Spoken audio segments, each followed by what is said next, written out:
All right, so example 3. We have a triangle here with segments all in it. We got a couple right angles marked. We got some segments marked congruent. We want to prove the triangle's isosceles. An isosceles triangle has the property that it has two sides equal. That's the definition of an isosceles triangle.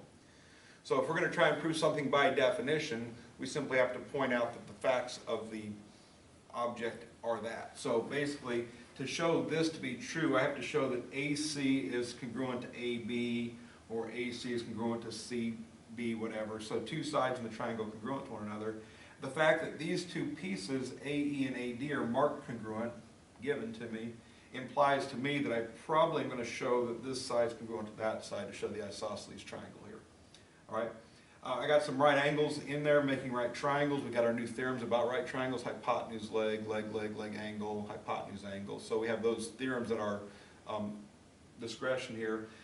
So maybe I'm going to use some congruent triangles. These look congruent. These look congruent. But I do have to go through the requirements of those theorems, which in order to use any one of those four I mentioned, hypotenuse angle, leg, leg, leg angle, I have to have right triangles, which I have two right angles marked because of perpendicular lines. So when I'm going about this proof here, before I actually start writing the proof, I kind of want to have a thought process before I'm going with this. Otherwise, you write down a whole bunch of stuff, you get stuck, and then you have to erase everything and start over. So the perpendicular lines FD and AB, here's FD, here's AB, creates actually two right angles, one there and one there. And the perpendicular lines FE and AC, FE and AC can create two right angles there and there. Okay, perpendicular lines create right angles. So the fact they gave me perpendicular lines, I'm going to have a statement somewhere after the statement of given that says that all four of these angles are right angles because the definition of perpendicular lines says that. Okay. So when I'm writing a statement reason, I know these four things are right angles because these are perpendicular lines. The definition of perpendicular lines says that. All right? And because those are four right angles, that means I've got 1, 2, 3, 4 right triangles. I need to state their right triangles. Again, in order to use the hypotenuse leg or leg, one of those four congruence theorems for right triangles, I need to have right triangles. I need to state their right triangles. Once I show there's right angles in triangles, the definition of right triangle says right triangle is a triangle, which all four of those things obviously are triangles, that has a right angle. So statement 1 given, statement 2 I'm going to name the right angles, statement 3 I'm going to name the right triangles. Okay, continuing on. Before I haven't written it yet, I'm still trying to make sure that I can prove these are congruent to each other. Can everybody see that AF is congruent to itself? Yeah. By the reflexive property? There's no harm in marking up. You figure with stuff you know to be true, we still have to write it out, but we can mark it up as we know things. AF is congruent to itself by reflexive property. Right triangle, we got hypotenuse, because D and E are the right angles, AF's the hypotenuse of both. And we got leg, because AD and AE are given. So that's a hypotenuse leg congruence. Once I know those two triangles are congruent, I know for a fact that this side here must be congruent to that side there because corresponding parts of congruent triangles are congruent.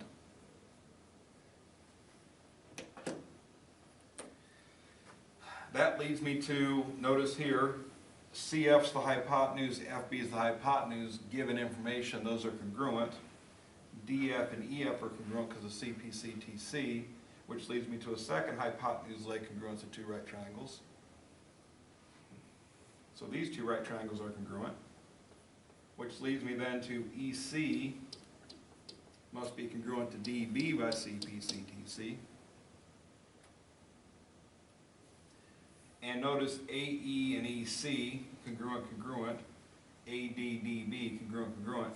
Those, by the segment addition postulate, AC should be congruent to AB, which leads me to the isosceles triangle. A lot of stuff going on in there, but nothing really major difficult. It's just a matter of stepping through the process, going through one step at a time, making sure we don't try and say something's true before it's true. So, if you write out the proof, step 1 of the proof, I'm going to write my given information. So, I'm going to say FD is perpendicular to AB FE is perpendicular to AC. AE is congruent to AD. And FC is congruent to FB.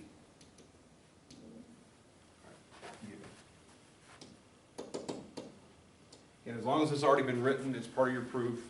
It's part of a known fact that we can use in a hypothesis to draw a conclusion. Okay, the next thing we stated was the right angles, right? So we said the right angles happen. So I know that angle AEF, angle CEF, angle ADF, and angle BDF are right angles.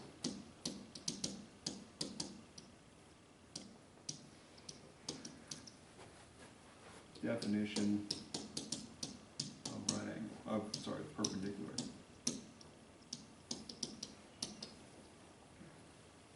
Yeah, the knowledge that the perpendicular lines were happening led me to the fact that the angles are right angles. So the definition of perpendicular lines, which says two lines are perpendicular if they intersect at right angles. Okay, so they told me lines are perpendicular, that leads me to the right angles. Okay. Next, I'm going to state the right triangles. So triangle AEF, triangle ADF, triangle BDF, and triangle CEF are right triangles.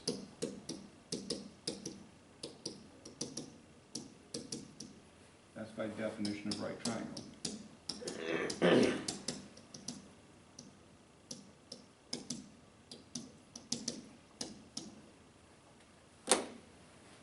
Again, that definition says a triangle is a right triangle if it contains a right angle. Okay, that's a triangle, contains a right angle, so it's a right triangle. Again, the definition states what we wanted to say. So the reason we're able to say this is because the definition says that's what a right triangle is. Right. So once we get the right triangles, now we're ready to use our hypotenuse leg theorem. We've already got, for the top two triangles here, we've already got the leg AE is congruent to leg AD. We've already written that down, so that's already there. The leg part of the hypotenuse leg theorem is taken care of, right? We have a right triangle, the legs are congruent. Now we need the hypotenuse is congruent. AF is the hypotenuse of both of these triangles, it's shared sides, so that's a reflexive property. AF, segment AF is congruent to segment AF by the reflexive property.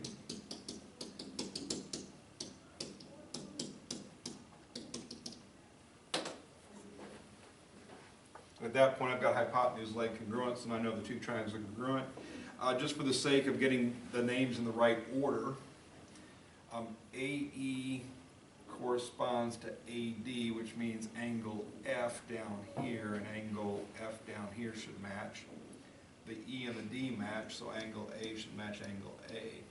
So this triangle, if I name it triangle AEF, it's going to match up to ADF. So I'm going to say triangle AEF is congruent to triangle ADF by the hypotenuse leg theorem. Again, the theorem has a hypothesis. In a right triangle, if the hypotenuse and legs are congruent, corresponding hypotenuse and leg congruent, then the triangles are congruent. So we have a right triangle, the corresponding hypotenuses and legs are congruent, therefore the two triangles are congruent. There's the theorem in action. Okay. Once we get congruence, now we get to say CP, CTC, we're going to get EF is congruent to DF. Okay. Again, these are the two triangles, so the corresponding pieces EF and DF should be congruent.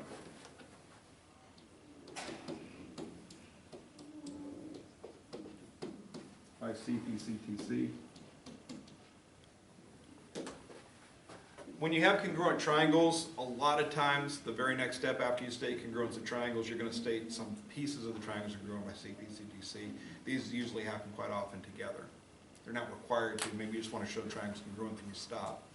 But a lot of times you want to show pieces of the triangles to be congruent. So once you've shown congruence of triangles, then all their corresponding parts match up. So then the next step is going to be a CP-CTC step. And that led us to the leg EF and the leg DF match. The hypotenuse CF and FB was given to us. So once again, we have right triangles. We've stated the right triangles. We've got the hypotenuse stated and then given. We got EF and FD stated because of CP-CTC. Once again, we have right triangles congruent by a hypotenuse leg again. So I'm going to say triangle, and let's just match up the pieces here. I know this side matches that side, so angle C should match up to angle B.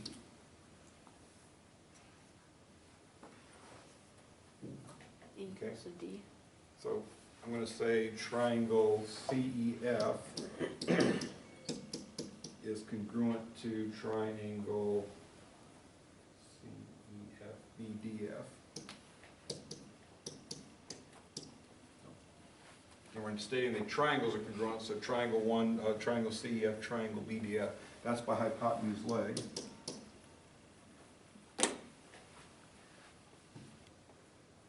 While I was doing this and marking out my figure, I thought of something different to show for the next step. All right. My next plan was to go with these sides were congruent by CP-CTC, right? Let's instead say these angles are congruent by CP-CTC. All right, so angle C is congruent to angle B. So angle, that's the only C, that's the only B, so I think that's clear enough. Angle C is congruent to angle B. When multiple angles happen at the same position, you want to name 3 letters, but that's the only angle happening at C, that's the only angle happening at B, so the reader of your proof would know what you're talking about when you say that. Angle C is congruent to angle B by CP-CTC. And again, notice we showed congruent triangles, which led us to congruent parts being congruent. All right, now, this is not an isosceles triangle yet, because the sides aren't congruent. But the isosceles triangle theorem says, in a triangle, if 2 sides are equal, then the angles opposite those sides are equal. The converse of the isosceles triangle theorem says, in a triangle, if 2 angles are equal, then the sides opposite those angles are equal, or congruent. All right, so what I know, I'm going to erase my black marks here, is since angles B and C are congruent, the sides opposite, which would be side AC, must be congruent to side AB.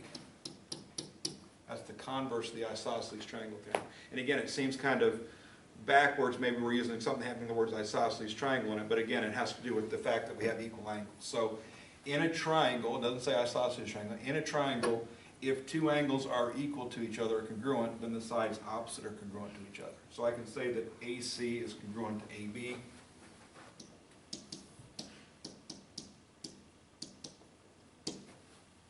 By the converse of the isosceles triangle theorem.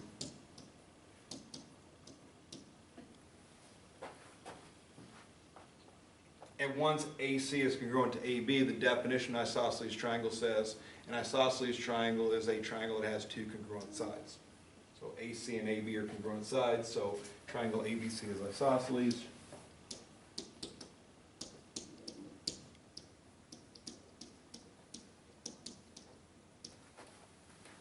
Definition of isosceles triangle. Exactly 10 steps. Kind of glad I thought of that last little thing there because it was going to be an extra step otherwise. Wouldn't fit on the paper. All right, the other technique would have worked too. If I had shown EC congruent to DB, then the segment addition postulate would have had AC congruent to AB at that point, which would have led us then to the isosceles triangle also. But again, make sure as you're writing a proof, as you write down anything that you are writing in your statement column, that should be a conclusion because a whole bunch of stuff in a hypothesis already happened. As you're writing your proof, that's the logical sequence that should go through as you go into the proof. All right. And again, if we're using our new theorems, hypotenuse, leg, angle, hypotenuse angle, any one of those four, you simply have to show right triangles exist, and then you have to match up those pieces, all right? Otherwise, the other properties, side angle, side, angle, side, angle, side, you don't have to have right triangles for those, but you have to show three pieces congruent. So either three pieces congruent for the general triangles, or for right triangles specifically, you need two pieces congruent. So that's that. Your proofs tonight should be, you know, I don't know if they're going to be 10-steppers, but they're going to be thought-provoking proofs that require you to go through lots of stuff you've already learned. So try them, do well with them.